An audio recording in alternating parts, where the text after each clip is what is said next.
what the Western people call psyche, we call it the inner instrument, antakarana. And it is made up of mind, intellect, memory, ego. See?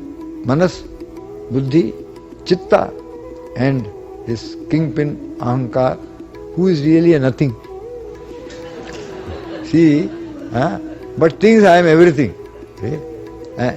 Every day, the mysterious thing called Maya puts an end to him. See? Now your ahankar is very active, manifest. If you go to sleep, this world vanishes, and you as an active, effective person in the world also vanish. When you are sleeping, you may be dreaming there. In that subtle ahankar is there, I is there, but it is of no effect. See? If you are dreaming there, and some big spider comes into the room, your wife screams, "Hey John, please get up! The spider is..." Unless she shakes you and wakes you, you cannot do anything about the spider, even though the ego may be having a big dream, very, very active there. So that ego is ineffective ego, it is there. But you as an effective, physical, earthly, worldly ego personality, you are not there, you are extinct. Finished. And one more stage comes when neither you as a big personality ego here, nor you as a dreaming personality ego there, both vanish. Your ego is effaced, your ego is nullified, your ego becomes extinct. That means every day you are killed, you are destroyed. And for many hours you are no more. And yet when you wake up, we start arrogating ourselves. We give a sense of reality. A person who is bundled and thrown away in one, you can do nothing about it. Every day when the sleep overcomes you, you say, no, I don't want to sleep. You cannot. In spite of that, you will be bundled and thrown away. You are a nullity. What is this thing? This ego principle is a nullity. Each cycle of 24 hours, you become a zero. And yet, that is the nature of the ego.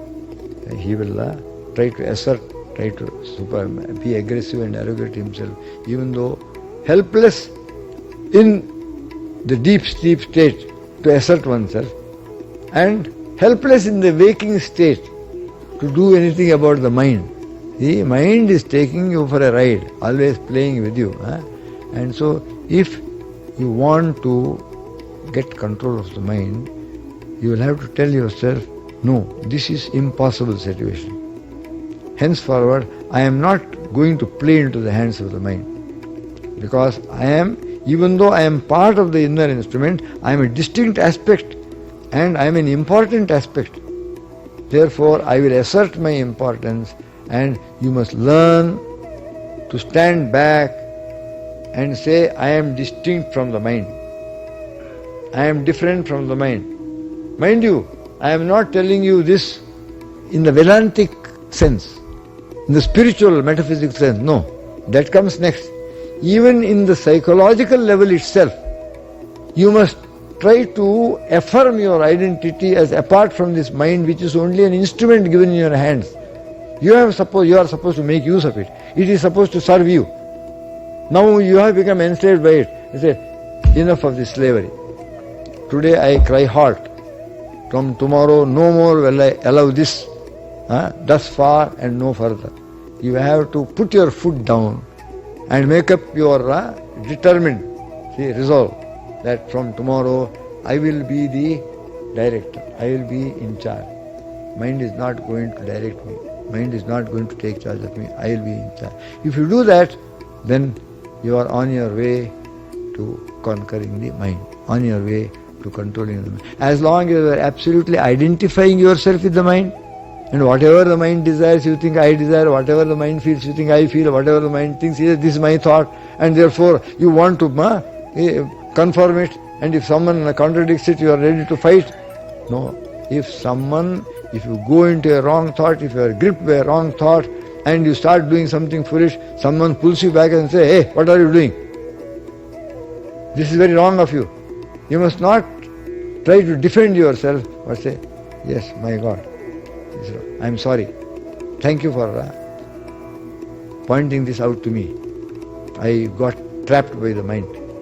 See, I got trapped by it. So you must not identifying yourself with the mind and then start wanting to establish it and then start fighting with someone who contradicts. So anyone who makes you aware that you are being led in a wrong direction by the mind and its wrong thought, you must thank. You see, he is giving me an opportunity to control my mind, practice my yoga.